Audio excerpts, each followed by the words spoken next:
Hey everybody, Steve DeLaviaga. I am so excited about our Broker Brand podcast, Broker Brand Wars podcast. We got going with my brother here, Mr. Jason Abrams. All of you would know Jason. He's one of the absolute legends. He was the original rock star of real estate, traveled all over the U.S. By the way, one of the most voracious learners, but also one of the most knowledgeable people. I don't think those things are accidental that they intersect. And he was my partner now to go through the Keller Williams with a huge announcement yesterday about your expansion program of $5,000. But you were in for a treat. One of the smartest, best human beings I have a relationship with. Jason Abrams, love you, boy. How are you, Jay? I am fantastic and honored to be here. Absolutely love the podcast. Fantastic. All right, so let's get to it now. Listen, look at you, right? You got yesterday, this announcement comes out. Keller Williams, because it was franchised, it was a little bit tough, right? For people, they wanted to go to different markets and everything. And now with the marketplace with a Real or an EXP or a Compass or whatever, now Keller Williams now a broker statewide in all 50 states and allowing your expansion agents to go. And if I got it right, with a $5,000 cap, agents can join teams anywhere in the U.S. with KW. How's that? Yeah, you got it right. I mean, the truth of the matter was this wasn't about what anybody else was doing externally. The question was, how do we make every single agent at Keller Williams have an absolutely unlimited opportunity by which to grow their business, which you and I know ultimately means they grow their life. And when you look up and you realize that changes in modern telecommunications, but also changing in consumer behaviors, makes it absolutely paramount that solutions at scale get shared with as many people as possible. And so the exact same question that like a Home Depot or a Starbucks tries to answer, which is the products that I serve, they're not just good for some people in some community somewhere. They're good for all people everywhere. And we look up and have the exact same desire. And I think for the first time in history, real estate agents are thinking that they have an unlimited scalable business. And so how do you do that so that you have brand ease of marketing across the United States? How do you do that so that you have a reliable financial model across the United States? How do you do that so that you have continuity and ease of doing business, state specific and across the United States? And then most importantly for us, how do you then loop in the physical experience with on-site mentors and teachers and community that Keller Williams has always been known for, that frankly, I think real estate agents want now as much as ever?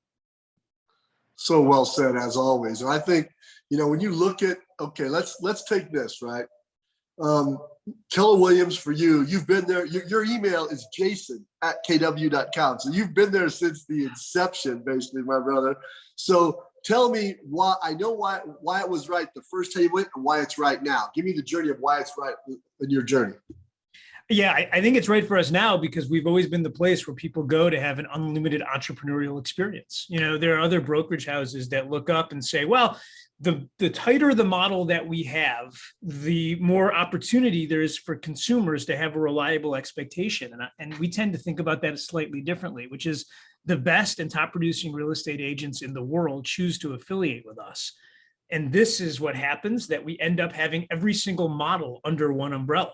And the consumer then ultimately gets to look up and choose the umbrella that's right for them, depending on how much rain is falling or how sunny the skies are. Now we have to answer the next question, which is, as the consumer begins to have deeper relationships with the technologies around them so that they experience the physical world in a different way, where does the real estate agent fit into that? Because currently they're standing at the center of the transaction side by side with the consumer. But there sure is an awful lot of companies out there that have different business models that would love nothing more than to disintermediate that relationship. And so not having ease of business, not having national reliability, not having those things becomes to the detriment of an agent that wants to expand. But we should also note the supermajority of real estate agents will choose not to expand past the location that they're in, because I believe this always has been and will continue to be a local business driven by local relationships. Mm-hmm. And when you ask the consumer, and we ask them all the time, when you think back about your last home purchase or last sale, what do you remember most? They say the real estate agent, and they say their real estate agent's name. I don't see that changing. I think this is what's funny, and it's been your gift from the beginning in your journey. You always felt like an agent, still think like an agent, even though you sit at the right hand of the Oracle, Gary Keller. The nice thing is, by thinking that way, you're right. But here's the deal with expansion. I might meet somebody at a conference, and say, man, I really like your model. I'm trying to get better. Da, da, da. Now I can bolt onto that. Whereas before, there was no way for a guy with him and his spouse, another person that liked him 4 states away, to be able to bolt onto a network and create any kind of national cohesiveness, any kind of alignment financially. Now, yesterday, you just did that, right? You now, if I like Mr. and Mrs. Abrams and I say, hey, man, I just want to be part of your network, learn a little bit, you can bolt onto that from an expansion model. And now I don't have to go get the OP, all that other stuff I used to have to do, correct? That's exactly right. And here's the reality of it. And the numbers haven't changed in the history of ever. The number of people that get a real estate license and then get out of the real estate business within the next 24 months is an absolute epidemic of failure. That's what it is. This isn't an indictment on those that leave the industry. It's actually an indictment on those of us that stay. So I would love nothing more than to give a giant wake-up call to every single brand out there, which is it's not okay to have acceptable churn. What the real focusing question should be is any agent that decided to ignite the spark that is the fire of residential real estate, that ran towards the freedom and unlimited opportunity it offers, should have a better than average chance of succeeding, not a 71% washout margin. And right now, when you look up with 1.5 million plus real estate agents out there, here's the sad news of it, Steve. Half of them, my real estate brothers and sisters, are going to leave it. And for those of us that have gotten here and determined that there's nothing better in the world and the greatest thing that ever happened in our lives was failing into becoming a real estate agent, because that's how so many of us got here, that should keep you up tonight. And ultimately, the question should be tomorrow, who's the one real estate agent that you know by sight is probably not living their best life? And are you willing to look up, grab them, and then make them a part of your network? And if the answer is no, you do you. I'm going to say yes. I love it. I love it. All right, let's get a little rogue now. In this day and age, does the brokerage even matter? Can I just bolt on to any of these other ones, side, or pay a little, get little models, Realty Ones or whatever? Why do I need to even be in a broker or pay a cap? Why is that even important in this day and age? I guess it depends on what you're valuing and how you're planning on getting it. This is to say that anybody could choose to walk into any library and for 50 cents assimilate and mass the great collection of human history. We do have a lot of people, though, that choose to go affiliate with university by which to acquire these things. And so it isn't just about getting information. It's about getting information and then having a platform by which that information makes you smarter and then getting the education that comes along with it. The model I always think in my head is that we're always going to be training based, mastermind enhanced, and then experience enforced. And we look up and we say, well, what is that experience? Because I think that's what we're asking, which is in a day and age where information is so prevalent and data is ultimately the new dollar, how do I then use those things to make more money or have more time? And I think that depending on which brokers you have in here, they're all going to have a different answer to that question. The truth is, I only know. It's funny, isn't it? All the chatter, and it comes back to the same thing, right? Culture, likability. Can I make the agent's life better? Which it may or may, it's either time or money. It's never, it's not usually both, because then you got a big fail problem, right? But amazing. All right. So you got the Oracle, GK Gary Keller. And I think we in real estate have missed him a little bit in this process, because now we got all these, what I call fake kings, right? They got hedge fund money. Oh, what do they call it? We're a unicorn company. We're worth $1 billion. And when you're public, you can create valuations without having any model for profitability. And like you said, we've got a lot of people that now have valuations. EXP is up over $5.5 billion. Compass is at $6.5 billion. Open Door is at $9 to $10 billion. And Gary's been just, they don't realize is he's the only one that makes a shit ton of money, is number one, first deal. Two, do you feel like I'm seeing now a little bit of him kind of coming back in? This announcement yesterday, I think, with some of his influence. Where do you see him in the next 2 to 4 years, where we really need an Oracle? We need somebody on the real estate side to stand up and say, here's where it's going. The interesting thing is, if you look back over the last 4 or 5 years, he hasn't been doing any less speaking. It's just that you've had an awful lot more prophets and gurus show up on the scene. And the fact of the matter is, there's been one immovable object in our industry since he hung out his shingle. And he's not going anywhere. He's committed to being there. And I absolutely love that about him. And by the way, I think it's fantastic that we have so many companies out there that have values and no money. I think and I totally respect the idea that Wall Street thinks about companies differently than you and I might. But I would like to implore to the small business owners out there, and I'd like you to simply ask the question. When you sit down at the end of every month and you do your net worth statement, if it says that you have a really high number, but you can't make your Tahoe payment on the first of next month, how do you feel about the small business that you own? And I'm not as smart as all these other folks. I've been a residential real estate agent for 21 years, Steve. That's all I know. But I tend to take everything back to the most simple, which is if I don't make any money, at some point I end up feeling that. And so I don't know, call me crazy. I think it's worth talking about. Here's the other thing that I think is fascinating is, and it's the highest honor that we could ever hope to achieve, which is, I believe leadership is two things, right? It's keeping people in reality long enough for them to appreciate their circumstance. And then once we're there, it's prescribing behaviors by which they can change that circumstance. And so when we look up and realize that so many of the people that have founded a lot of these companies came from Keller Williams, I can't even begin to tell you how much we prize that and how humbled and honored we are that that's part of our story. I said to somebody the other day, I said, we were talking about a certain individual, and I said, it's interesting because it's possible that Gary Keller may have taught that person everything they know, but that person certainly doesn't know everything that Gary Keller does, which means that I think you have an awful lot still to come from the Oracle. I love it. I mean, all right, crystal ball for me. Keller Williams got to be moving to being a public company. Now they get investment. Now they've got billions of dollars to invest in other things. Is that in the mindset? Can you talk about that? Where's that at? Yeah, I think that we're assessing all of our different options by which to think about fundraising. I think as the world changes, the need to have capital and story and all these things during this time of technology confluence in the industry, and you're starting to see consolidation at such a massive clip.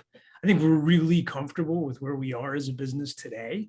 And I think the consumer is really comfortable with where our business is today, evidenced by the fact that we're number one in any measurable way that you can have. That said, there's something, I just read an amazing book that you wrote. And in the book, you talked about all of these different lessons from all these amazing coaches that you have. And you've been lucky enough to play and work under the best of them. And there's one piece of cohesive strategy across everyone that you mentioned, is that they always played in the underdog position, meaning they never looked up and said, we're good. They looked up and said, what part of my game, like you said, this offseason can I work on so I can add one new skill into my game? And we wake up every day thinking about how much we're losing. The fact that at the end of the season, we tend to be number one more often than we're not is a byproduct. We're only ramping up that way of thinking. I love it. I love it. Well, it's funny because I've been waiting as a guy in the field and seeing some of the growth and the chatter and the noise. And I've told people, be very careful you don't poke the giant. Don't poke the bear. Because sometimes the bear that usually poke back, that backhand knocks somebody on their butt and they have a hard time getting up. And I can tell you, there's no way in my mind that we have not, Keller Williams will sit there and be eroded by models or stories. They'll continue to find a better way to do it. And as you and I said, the time we talked with them, when he said, hey, can you talk? It was 6:45 my time, which meant it was 8:45 your time. We're on the phone arguing about a software that we were talking about, right? When your chairman is that engaged, I tell people all the time, trust me, this thing is so far, it's jab, jab, jab, be ready for the right hook because it's coming. Yeah. I think one of the things that you said is perfect. Let's be honest. Because there's an important note there. And the cool thing about your podcast is that it's so accepted in the industry, right? And so you're going to have people from all different brands that are going to listen to this. And I think we all have to remember that the reality is we're all partners in one way, which is the real bear that's out there. It isn't because they carry a different franchise flag or choose to be an independent, which half of our NAR brothers and sisters choose to do, by the way. So huge ups to our independent allies. The truth of the matter is the real bear is where the consumer right now is going to get their housing information, not at the transaction time, but in between it. I just want to remind everybody that should we ever get disintermediated, it won't matter what value your brokerage brings, because ultimately the consumer chooses who they use, not realtors. You gave me a line almost a decade ago, and I say it every day. data is easy to find and see and read. Knowledge is different. And I think you guys, and in particular you and KW in your modeling, you've really gone hard at, don't just give data. You got to transition that to knowledge, because the consumer, especially buying a house, that's why 98.8% still use a realtor. It's confusing. It's hard. It's now, like even me, I'm in the business. You get bombarded with so much stuff. So talk about how you guys really trying to take all the data you're grabbing through command and other sources and create a knowledgeable response that they can give to the consumer in that experience. Yeah, I think right now, so many industries are at the first step in the process, which is data. And we all agree that data is the new dollar. You coined that phrase, you were right. The truth of the matter is having it, though, is relatively useless unless you can draw insights and then prescribe actions. And so we wake up every day here talking about which data we're able to have. But the truth is, it's the real estate agent's data on their consumers. And so we have to walk this line where we make them smarter about their people every day, while helping them make their customers smarter about real estate. I'd like to think that in this way, every real estate agent is Tony Stark, and all I'm hoping to be is the red suit that they strap on, and in that moment become Iron Man. That's really the way that I think about it. The challenge that we have is that right now, it's easier to know when your pizza is getting delivered than when your key exchange is going to happen. And it's crazy. Because if you ask a consumer, compare the last time you bought and sold a house. If you did that in the 80s, they would literally do that. They'd say, well, last time I bought. Now they're comparing current experiences to the last technological experience that they have. So when you can tell me when you're starting bake and quality check on your pizza, but you can't tell me when I'm going to get the key exchange, or what time my wire is going to hit, or when I'm getting my earnest money back, and all of these things, they look up and there's massive confusion. And there's two ways to think about it. The tech industry wants to call those things the moments that matter, which is let's line up the experience and then ask ourselves what matters most and then go at it. The real estate agent should probably look up and say, what are the moments that don't matter? Because solving those offers you the best green path to having unlimited consumers coming to you. I'll give you a great example, Steve, in the brokerage industry. Think about right now all the moments that don't matter in the brokerage industry if you're an agent. Meaning when you go get your first listing as an agent, you tell me how winning that experience was when you walked into your office later that day. And in that moment, when you realize that no one has figured all of those moments out yet at scale, you then realize that the broker wars have not even yet begun, my friend. It's really important that people understand, listening to this, that there will always be real estate agents involved in the transaction. However, the overall number of and the influence at which you can generate an income or a wage or what you like will be directly determined to your adoption application of tech, of systems, of models, and of engaging what, Jason, you and I both know, the consolidation that's going to occur within all these ideas that have money, but it's not going to work. Jason, you and I, we both know iBuying is not ever a profitable business. Never. What will end up being is a lead gen for people to use to get access to the consumer. So you're going to see Opendoor, who's a great company, add a portal, add some other pieces, and try to become more of a digital media real estate company like Zillow is. Zillow is not a digital media company. They're a real estate company, full blown, boom, that's it. So Jay, where do you see positioning Keller Williams? Because you guys have really moved in the last couple of years to adding really good tech components, but you're going the other way. You're like a real estate company. We're pulling towards tech. The other guys are tech companies trying to pull towards real estate. Where do you see yourself? I kind of look at it. I don't know if you remember this movie, Lady and the Tramp, where you had the two puppies and they're eating the spaghetti and then they're sitting in the middle and kiss. I'm not planning on kissing when I get there. So I'm going to probably keep going, because here's the way that I think about it. I think in terms of two worlds living simultaneously, right? Which is the science of achievement and then the art of fulfillment. And so I'm waking up every day and I'm simply asking the question, what's the science of achievement such that the consumer feels more empowered and the real estate agent has more time and more money? And then what's the art of fulfillment? Meaning once they have those things, what becomes important to them? And here's what I know to be good and true is that community matters. Physicality and having a place to go, a clubhouse matters. Training matters. Masterminding matters. All of these moments matter. And so we have two completely separate worlds that we're serving, which is what's the agent world need to look like to be fulfilling, and what's the science of making sure that the consumer succeeds.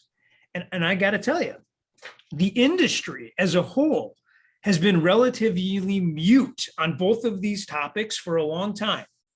And here's the other thing that I know, because I've been watching and reading a lot, listening to a lot of all of my broker friends talking. I sure do hear a lot of talk about brokerage models and a really little amount of talk about consumers. And I think that everybody better wake up and realize really quickly that that's to your own peril. The question is, what's the consumer experience of choice? And then which brokerage house will offer enough leverage to the realtor to make that choice their reality? And that's a different question. I love that. All right, let's think about this. Keller Williams led in training and added adoption, led in creating a team model when every other broker was running from teams and didn't want them. Boom, we're a book. The book became MIRA, which was the greatest real estate book ever written to build a team. It was agnostic of who was in it, just had to be a great teammate. Boom. Now you've got these other companies that have won in the how to get realtors paid, national networks, equity, blah, blah, blah. What's Keller Williams next? I look at like ancillary business, Jason, where no brokerage anywhere, matter of fact, no tech company anywhere has done anything with ancillary business. Nobody can get adoption over 3 and 4%, right? It was your next thing is you're going to show people how to take ancillary business and make it something you can actually drill down the agent level. Is that your next thought process? Yeah, I'm not going to give you the entire playbook because I know some of my friends, and by the way, you're all friends at other places are listening and watching, but I'm going to tell you this, we're going to go deeper on the home ownership experience and journey than ever before fathomed. This is to say that up to this point, our goal may have been to help you buy a home, and it may have been to help you buy a beautiful home. We're now going to help you live beautifully once you're there. And it's not just a phrase, it's an absolute calling as holy as any other that I've been involved in. Because here's the truth of it. Homes are not stock and bond portfolios. No one curls up with their stock and bond portfolio in the evening, but the home becomes the backdrop to our lives. I can look at your background right now and literally remember sitting at that kitchen island with your beautiful wife and your dog and becoming part of your family for a night. And that home was part of it because then we went out back and we sat and I'm not going to forget it. And that makes what we do so unique. It's the only one of the things that we've commoditized that's actually part of Maslow's hierarchy. And the fact that the real estate agent has stopped at purveying it when they could have begun at living in it, that's the next frontier. Man, that is so good. You know, I think about this phrase. It's one of the things I live with in my life, in my business. You do the same. ROR, not ROI, ROR, return on relationship. And every good thing, partnership, monetary win, social win, all gets back to the same thing. The relationship I was able to build with the person who I'm now engaged with, right? And I think real estate is the highest ROR vertical in America. One risk you think the industry and or Keller Williams has to keep in mind and be fearful of in the next 12 to 18 months? Well, number one, and this is a guiding word since we've opened, we can never forget that the consumer is in relationship with the real estate agent. And the real estate agent needs to be forefront in everything that we're thinking about. Number two, we run a risk of allowing the consumer to be having unique experiences outside of the relationship when we don't help them bundle and make sense of the data. So the way that I think about the world is really simple. There's a race to provide unique insights. And by unique, I mean to the individual. So the days of saying the average price in your neighborhood are blank, they're not gone yet, but with any luck, they will be soon. And it'll be about what is my home. And then it's going to have to be unique access, meaning if I'm going to be a consumer and I'm going to be part of your data bank, what is unique about it for me? Right now, the real estate agent thinks opening the door when someone's a buyer is unique access, and it is, but that's such for a short moment of the life cycle. And then it's going to have to be unique services, which is I've allowed you to help me purchase this home. What's the unique services that you're going to be providing the entire time that I lived there? And then what's going to be unique again next time I buy and sell with you?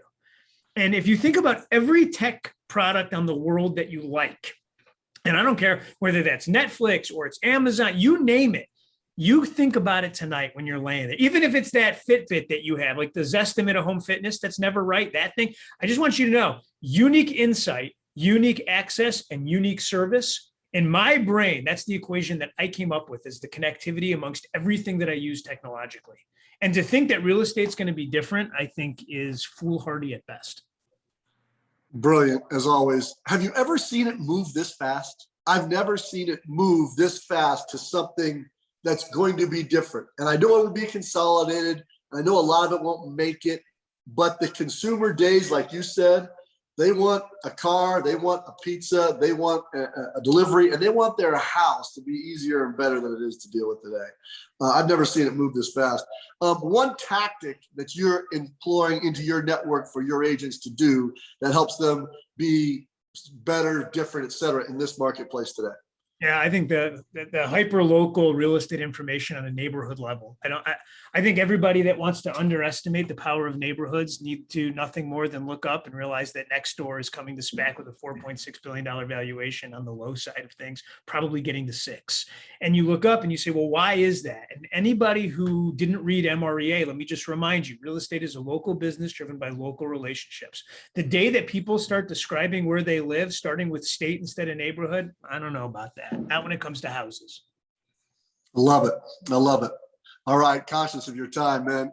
Brilliant as always. I'm a little bit biased to KW because so many of my guys and gals I grew up with in that space, and they are the best. And what I love about it is I can feel something bubbling that they're coming, and they're coming with something that won't be a little jab or a blah, blah, or a story, or it'll be a real, like, here it is, and bam, it's coming. And I think that's the best part. The marketplace, crystal ball it, I don't see anything in the next 12 months that tells me this is going down. You? No. I'm not even going to pontificate on that. I don't see a single data point out there. I'll tell you this, though, that in this K-shaped recovery where real estate teams are doing more and more business every day, and individual agents, there seems to be a trend where a lot of them are doing less or getting left behind.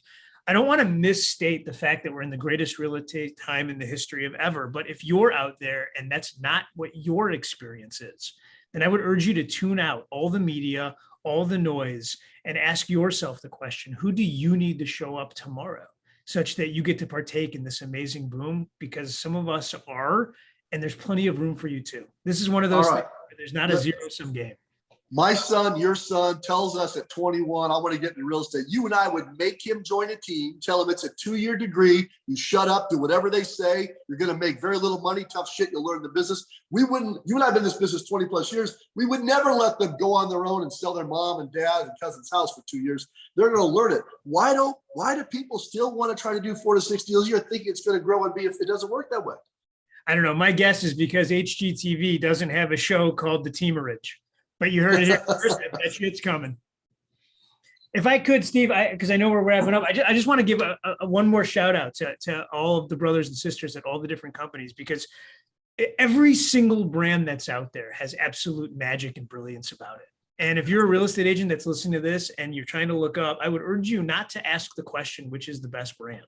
I would urge you to ask the question, what is it that you want most out of life in the next 4 or 5 years? Because every one of these companies has a different way of presenting to you their plan on how you can get it. And so just make sure you're thinking about yourself at the center, and then go out and find the one that's in the best alignment with your culture and the way that you think. The truth is there's great people at every one of them, and you really can't go wrong. This is the time for every brand to come together and protect the real estate agent's position as opposed to any individual flag. Without blowing smoke, my brother, I'm not sure there's anyone in the last 10 years that has done as much for real estate in a collaborative, open source, give manner as Jason Abrams. So thank you, brother. Love you. Proud of you. The best. Thank you, sir.